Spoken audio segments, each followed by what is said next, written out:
World Bank President Robert Zoellick is in India making the rounds as he prepares to leave the top job at the global financial institution. His trip comes as India, along with the other powerful emerging economies that make up the BRICS, Brazil, Russia, China, and South Africa, seek a greater role on the world stage, including the idea of forming a joint development bank. I think the interests of India may be more in terms of bringing capital in. The interests of China may be more in terms of internationalizing the renminbi. I think Russia is a little uncertain. Brazil has a very big development bank. I believe that even if such a bank were formed, it would probably work very closely with the World Bank.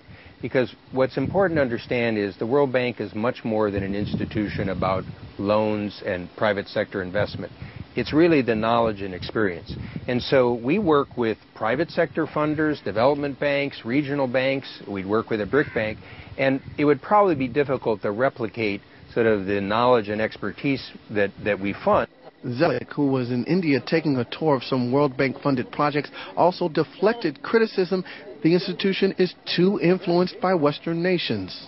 Well, I think if you take the overall leadership of the bank with all the different positions, it is more representative because for a time I appointed the first chief economist who was from China, the first developing world chief economist.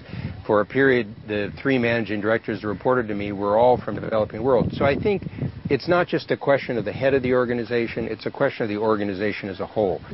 But the BRICS are challenging who will take over for Zoellick as the head of the global moneylender.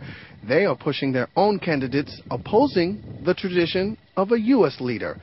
Zoellick says the three candidates up for the job are, quote, excellent.